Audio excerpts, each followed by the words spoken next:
Hello दोस्तों, आज हम लोग क्लास सिक्स का मैथ एक्सरसाइज 3.2 को देखने वाले हैं। इससे पहले मैंने आपको एक अध्याय से लेके 3.1 तक कंप्लीट कर दिया है, समझे ना।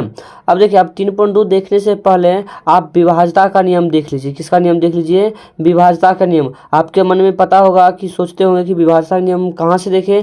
इसी चैनल पर आप प्ले लिस्ट में जाइए। कहाँ जाइएगा? प्ले लिस्ट में जाइएगा, जिसमें क्लास सिक्स का मैथ नाम का प्ले लिस्ट बना है। क्लास सिक्स के मैथ नाम का क्या बना है? प्ले लिस्ट बना है। वहाँ पर जाइए, विभाज्यता का नियम देख लीजिए। हमने उसमें 2 से लेके 11 तक, 2 से 3 से 4 से 5 से 6 से 7 से 8 से 9 से 10 से और 11 से विभाज्यता का नियम पूरे डिटेल से बता दिया है। जाके पहले आप वो वीडियो देख लीजिए, तभी यह वीडियो देखिए, वरना आपको समझ कतई नहीं आने वाला है। और आपको समझ नहीं आएगा तो आप हमको बोलिएगा भी मत, समझें कि हम समझे नहीं। पहले जाके वो वीडियो देख लीजिए और सभी विभाज्यता के नियम को समझ लीजिए कि कैसे होता है। इसमें और उदाहरण दिए हैं हम आपको होमवर्क के लिए, आप बनाइए जाके। उसके बाद इस वीडियो को देखिए, आपको पूरा समझ में आएगा। समझे? अब आइए स्टार्ट करते हैं। सबसे क्या देखेंगे? स्टार्ट 3.2, क्योंकि विभाज्यता के नियम से ही आधारित है, समझे ना। अब देखिए क्या करता है, पहले जाके वो वीडियो देख लीजिए। अगर आप पहली बार हमारे चैनल पर विजिट किए हैं तो आप हमारे चैनल को सब्सक्राइब कर लीजिए और वीडियो को लास्ट तक देखिएगा। अगर आपको अच्छा लगेगा तो आप हमारे चैनल को सब्सक्राइब करके कमेंट भी जरूर करिएगा। आइए अब देखते हैं इसका क्वेश्चन आंसर। कहता है कि कौन कौन संख्या 2, 3, 4, 5, 6, 7, 8, 9, 10 एवं 11 से विभाज्य है, उसको लिखिए। उसको क्या करिए? हाँ या हाँ, और ना तो ना लिखना है। हम आपको मात्र एक बताएंगे, 1 से 2 बताएंगे, उससे ज़्यादा नहीं बताएंगे।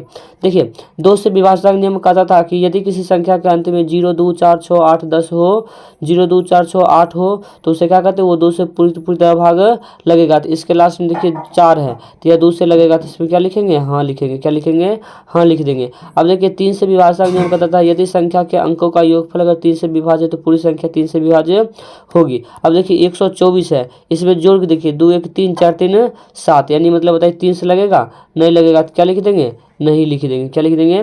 नहीं। फिर देखिए 4 से नहीं दिया है, 5 से कर रहा है। कहाँ के क्या कर रहा है?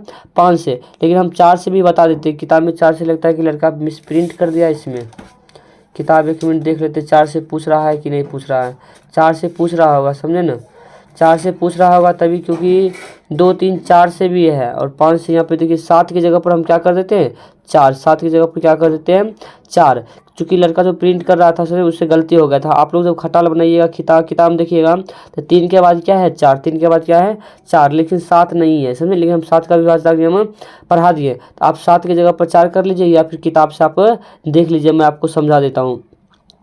अब देखिए 4 का यहाँ बता देंगे, समझे। 5 का बताते हैं। 5 के विभाज्यता नियम कहता है कि किसी भी संख्या के अंत में 0 या 5 हो, 0 या 5 हो या 0, 5 दोनों हो, तो संख्या क्या होगा? 5 से विभाज्य होगा। तो इसके लास्ट में देखिए कितना है? लास्ट में 4 है, तो बताइए ई होगा? कभी नहीं होगा, कतई नहीं होगा। अब देखिए 6 से विभाज्यता का नियम कहता था यदि कोई संख्या 2 और 3 दोनों से विभाज्य है, तब जाके 6 से विभाज्य होगा।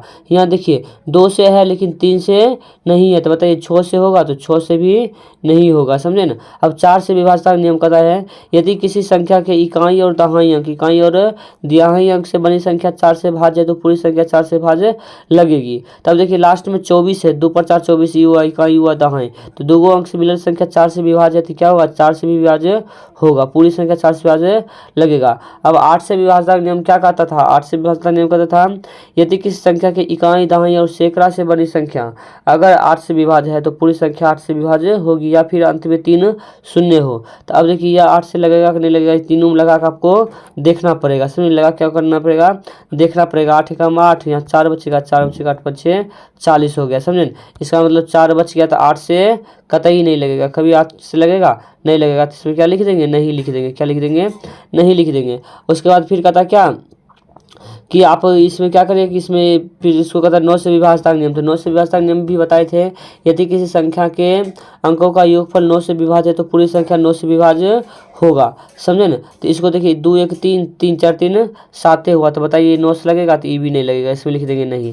और 10 से विभाज्यता का नियम था यदि किसी संख्या के अंत में 0 हो, तो वो संख्या 10 से विभाज्य होगी, तो इसके लास्ट में 0 है ही नहीं, तो ये भी नहीं होगी। और 11 से विभाज्यता का नियम क्या कहता था? कहता था कि यदि दी गई संख्या के सम स्थानों के अंकों का योगफल था विषम स्थानों के अंकों का योगफल 0 हो, या फिर 11 का गुणज हो, तो वो संख्या 11 से भाग लगेगी। पहले आप वो याद कर लीजिए विभाज्यता का नियम, तब आपको समझ आएगा, समझे। अब इसमें देखिए 1, 2 और 4 हैं। तो इसमें आप देखिए सम स्थान, तो बीच वाला दुइया बचा सम स्थान, 4 एक कितना हो गया 5, 5 में से 2 जाएगा 3 बचेगा। देखिए ना तो 0 आया ना 11 गुना जो आया है, तो बताइए ये भी 11 से लगेगा, नहीं लगेगा। अब एक और हम आपको भारी बताएंगे, सबसे भारी कौन सा है, देखिए हम ये बताते 2 को बताते, वो 3 3 वाला है, वो 49 13 वाला। देखिए ये जो इस क्लास में 3 है, बताइए ये कभी भी 2 से लगेगा, कभी भी 2 से नहीं लगेगा। 3 से लगेगा तो 3 से लग जाएगा, 4 से लगेगा तो कभी नहीं लगेगा, 5 से लगेगा तो 5 से कभी नहीं लगेगा, 6 से लगेगा तो 6 से कभी नहीं लगेगा, क्योंकि 2 और 3 से नहीं लगेगा तो 6 से भी नहीं लगेगा। उसके बाद 8 से, तो 8 से कभी नहीं लगेगा, क्योंकि 3 गो अंक पीछा से ऐसा खोजना होता है जो 8 से भाग लगेगा। 333 कभी नहीं लगेगा, तो नहीं लगेगा।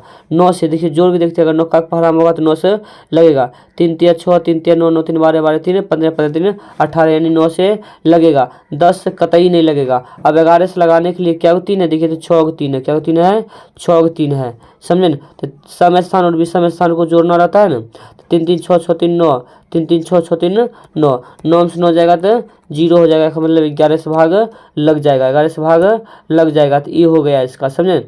अब देखिए इसके बाद आप देखिएगा कौन सा, एक और बता देते हैं आपको हम आसानी से। ये 42 97 जो है, 42 97 और 14 है, इसके लास्ट में 4 देखिए तो 2 से लग जाएगा। अब 3 से लगाने के लिए इसको हम चेक करते हैं कि अगर अंकों का योगफल 3 से भाग लगती है तो पूरी संख्या 3 से भाग लगेगी। देखिए 4 2 6 हुआ, 9 6 15 हुआ, 15 7 22 हुआ, 22 1 23 हुआ, 23 4 हो गया 27, तो 27 तो 3 से भाग लगती है, तो पूरी संख्या 3 से भाग लगेगी, पूरी संख्या 3 से भाग लगेगी। अब 4 से विभाजता का नियम कहता है कि 2 गो संख्या ऐसा खोजे लास्ट से, इकाई और दहाई, जो 4 से भाग लगेगी, इकाई और दहाई से बड़ी संख्या 4 से भाग लगेगी, तो पूरी संख्या 4 से भाग लगेगी। तो देखिए इकाई दहाई 14 है, 14 में 4 से भाग लगबे नहीं करता है, पूरा संख्या में 4 से भाग लगेगा, तो 4 से नहीं लगेगा। अब आता है 5 से विभाजता का नियम, तो 5 से विभाजता नियम कहता है यदि किसी संख्या के अंत में 0 या 5 हो तो वो पूरी संख्या 5 से लगेगी। तो एक लास्ट में 4 है, तो बताओ ये 5 से क्यों लगेगी। अब देखिए 2 और 3 दोनों से लग गया, तो इसका मतलब 6 से लगेगा। अब 8 से विभाजता का नियम कहता है कि अगर कोई संख्या के इकाई दाई और सैकड़ा से बनी संख्या 8 से विभाज्य है तो पूरी संख्या 8 से भाग लगेगी। तो इकाई दाई सैकड़ा 714 है, हम 8 से भाग लगाएंगे तो क्या होगा 8 8 64, 8 8 क्या होगा 64, 7 बचेगा, 7 4 8 8 64, 7 4 74 हो जाएगा, 9 8 72, यानी 2 बच गया। तो मतलब आप बताइए जब 2 बच गया तो ये 8 से लगेगा, कतई 8 से नहीं लगेगा। 9 से लगाने के लिए क्या करते हैं, अंकों को चेक करते हैं जोड़ के, अंकों को क्या करते हैं जोड़ के चेक करते हैं। देखिए इसको जोड़ते हैं 42 97 और 14, इसको जोड़िए 4 2 6 और 9 6 15 15 7 22 21 23 और 27, 27 में देखिए 9 से लग जाएगा भाग, तो मतलब ये 9 से पूरा संख्या भाग लगेगा। अब 10 से विभाजन का नियम कहता है यदि किसी संख्या के अंत में 0 हो तभी न 10 से विभाज्य होगा, तो इसके लास्ट में 4 है तो 10 से भाग लगेगा, कतई नहीं लगेगा। अब उसके बाद देखिए 11 से कहता है सम स्थान और विषम स्थान के अंकों का योगफल का मान अगर 0 आता है या फिर 11 का गुना जाता है तो वो क्या होगा, वह 11 से भाज्य होगा। तो जोड़िए पहले विषम जोड़िए, 9 4 13, 13 1 14 हुआ, 13 कितना हो गया 14। अब 9 7 16, 16 से 4 20, घटाइएगा तो कितना बचेगा -6, यानी 6 बच गया, समझे ना। आप बड़े में से छोटे घटाइएगा तो 6 बच गया, तो 6 बताइए ना तो 0 है ना 11 का गुना जाए, ये बताइए कभी भी 11 से भाग लगेगा, तो आप कहिएगा 11 से भाग नहीं लगेगा, 11 से भाग नहीं लगेगा। तो आपको इस खटाल में क्या भर देना है, नहीं भर देना, इसमें क्या भर देना नहीं, इसमें भर देना हाँ, फिर इसमें भरिएगा नहीं, फिर इसमें था 6 था, 6 से लग जाएगा तो हाँ, फिर लिखिएगा 5 से नहीं लगेगा तो नहीं, 4 से नहीं लगेगा तो नहीं, 3 से नहीं लगेगा तो हाँ, 3 से लग जाएगा तो हाँ, 2 से लग जाएगा तो हाँ। इसी तरह आप लिख दीजिएगा। आशा करते हैं कि आप ये पूरा क्वेश्चन बनाइएगा, बनाने के बाद बन जाएगा तो हमको कमेंट जरूर करिएगा। अगर कोई क्वेश्चन में अगर दिक्कत होगा आपको तो हमको कमेंट करिएगा, हम उस पर भी डिटेल से वीडियो बना कर आपको अपलोड कर देंगे ताकि आपको कोई दिक्कत ना हो। अब आइए 2 नंबर क्वेश्चन कहता है विभाज्यता की जांच द्वारा ज्ञात कीजिए कि निम्नलिखित संख्याओं में कौन सी संख्या 2 3 और 5 और 9 से विभाज्य है। 2 3 और 5, 2 3 5 और 9 से विभाज्य है। तो 126 देखिए पहला क्या है 126, देखिए 126 का लास्ट 6 है तो इसका मतलब 2 से लगेगा। अब 3 से देखिए 2 1 3 3 6 3 9, तो मतलब 3 से लगेगा, और 3 से लग गया, अब कहता है 5 से चेक करने हैं तो लास्ट में 0 या 5 होना चाहिए, तो इसके लास्ट में 0 और 5 5 नहीं है तो कतई 5 से लगेगा, तो 5 से नहीं लगेगा। उसके बाद 9 से लगेगा, तो 9 से लगने के लिए क्या करो, इसका अंक पूरना चाहिए, नक्का का पहरा माना चाहिए, समझे ना। तो 2 1 3 6 3 9 पुर गया, 9 नक्का खत्म एक ही बार में है, तो इसका मतलब 2 3 और 9 से लगेगा। तो आप इसके आंसर में लिखिएगा कि 126 जो है ना, 126 विभाज्य है 2 से, 3 से और 9 से। फिर ठीक उसी तरह 672 में देखिए लास्ट में 2 है, तो इसका मतलब फिक्स है कि 2 से भाज्य लगेगी। और उसके बाद 3 से जोड़ के देखते हैं 672 को, 672 क्या करते हैं, जोड़ते हैं, तो 7 6 13 13 2 15, 15 है तो का मतलब कि 2 3 से लगेगा। लेकिन लास्ट में 2 है तो बताइए 5 से लगेगा, कहियो नहीं लगेगा। और जोड़ने के बाद 15 हुआ तो बताओ 9 से लगेगा, 9 से भी नहीं लगेगा। इसका मतलब 672 2 और कितने से लगेगा, 3 से लगेगा, 2 और कितने से लगेगा, 3 से लगेगा। अब देखिए आप अपने से चेक करिए, आप अपने से जितना बनाइएगा उतना आपका दिमाग विकसित करेगा। अब देखिए 990 है, कितना 990, तो 990 का आप जब जांच करिएगा लास्ट में 0 है तो इसका मतलब 2 से लगेगा। 9 9 18 हुआ तो इसका मतलब 3 से भी लगेगा। अब देखिए कहता है 5 से लगेगा, तो लास्ट में 0 है तो मतलब 5 से भी लगेगा। अब देखिए कहता है 9 से चेक कर लो, तो 9 से चेक करने के बाद देखिए 9 9 18 पुर गया, 18 में 0 18, तो 9 से भी लगेगा। तो इस संख्या में लिखिएगा कि 990 विभाज्य है 2 से भी, 3 से भी, 5 से और 9 से, सभी से विभाज्य है। अब देखिए लास्ट में कहता है कि 2050, कहता है 2050, लास्ट में 0 है तो मतलब 2 से विभाज्य है कि नहीं है, जरूर है। अब देखिए 5 2 7 हुआ, 7 हुआ ना तो 3 से लगेगा और ना ही 9 से लगेगा, लेकिन लास्ट में 0 है तो मतलब 2 से भी लगेगा और 5 से भी लगेगा। आप ऐसे लिख सकते हैं। आप जितना अपना मन से बनाइएगा आपका दिमाग उतना विकसित होगा। अब देखिए अगला कहता है, 6 नंबर, देखिए इसको आप अपने से बनाइएगा। 6 नंबर कहता है 40 68 और 39, 40 68 और 39। देखिए यह देखिए लास्ट में 0 नहीं है, 0 नहीं है, 2 नहीं है, 4 नहीं है, 6 नहीं है, 8 है का मतलब 2 से नहीं लगेगा। अब 3 से देखिए, 3 से लग जाएगा कि नहीं लगेगा, 6 4 10 10 8 18 18 3 21 21 9 30, 30 हुआ का मतलब 3 से लग जाएगा। 5 से कतई नहीं लगेगा, और 30 हुआ तो 9 से भी कतई नहीं लगेगा। इसका मतलब ये किस किस से लगेगा, 3 से लगेगा और किस से लगेगा, 5 से लगेगा। 3 से लगेगा और 5 से तो कभी लग भी नहीं करेगा, इसका मतलब ये 3 से लगेगा, खाली किस से लगेगा, 3 से भाग लगेगा। अब आइए 3 नंबर क्वेश्चन देख लीजिए। 3 नंबर क्वेश्चन क्या कहता है, कहता है कि विभाज्य विधि द्वारा आप बताएं कि कौन सी संख्या 4 और 8 से विभाज्य है। आपको बताना होगा जो संख्या 8 से विभाज्य होगा वो 4 से तो हो भी करेगा, समझे ना। इसके लास्ट में देखिए 512 है, तो इसका मतलब ये 4 से विभाज्य है। और 512 में अब 8 से भाग लगेगा तो 8 से भी विभाज्य होगा। और ये देखिए 121 29 मतलब कि 12159, किसी भी संख्या से भाग नहीं लगेगा, ना 4 से लगेगा ना 8 से लगेगा।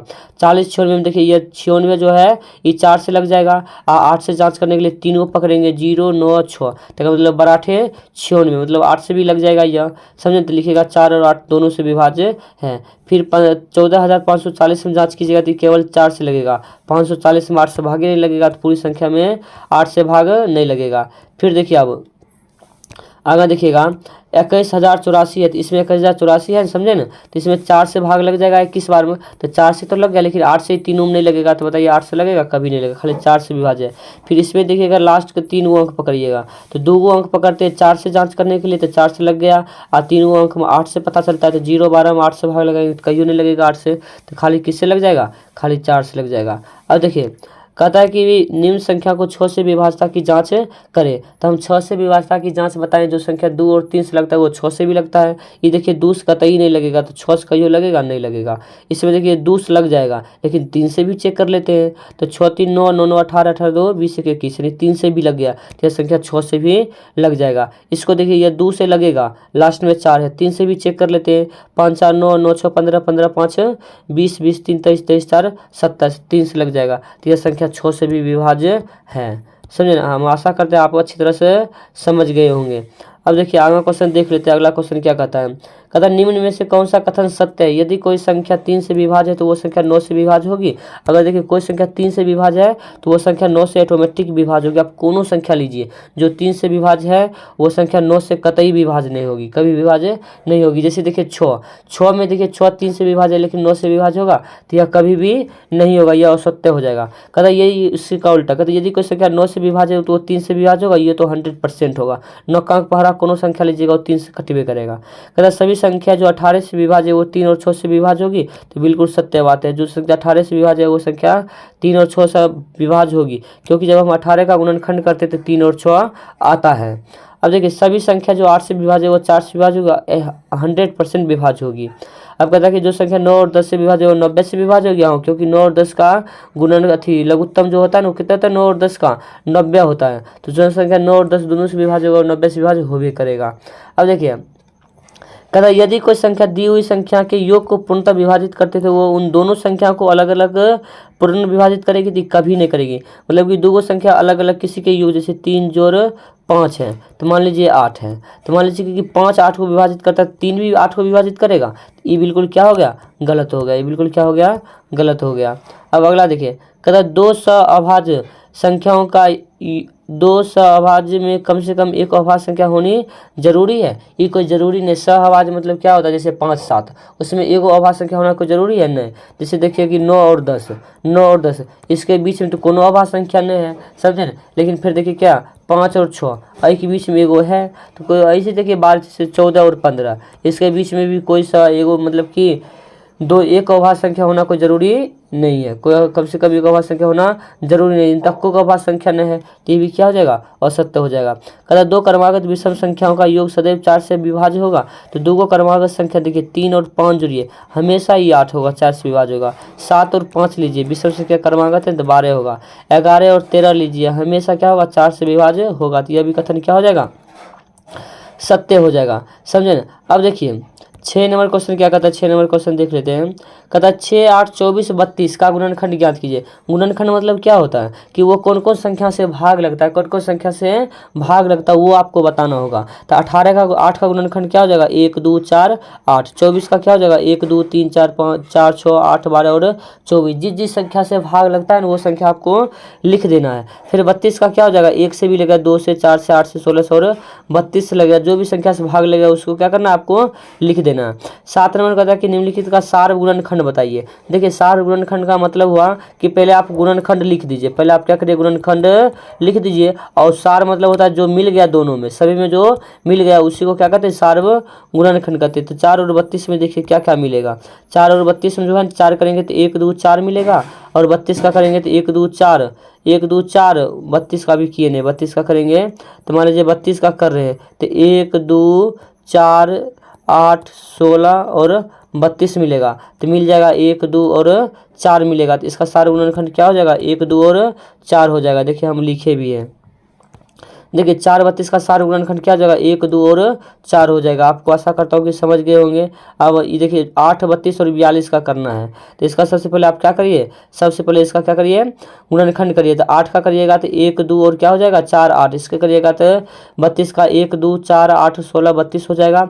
और इसका 32 करिएगा तो 1 हो जाएगा, 2 3 3 नहीं होगा, 32 का कितना नहीं होगा, 3 नहीं होगा, 6 भी नहीं होगा, समझे ना, 6 भी नहीं होगा। इस चूंकि 42 का है, किसका है, 42 का, सॉरी 42 का कहता है 1 है 2 है 3 है 6 है 7 है 14 है 21 है और 42 है। चूंकि 42 का होना चाहिए, इसमें मिस प्रिंट हो गया, समझे ना।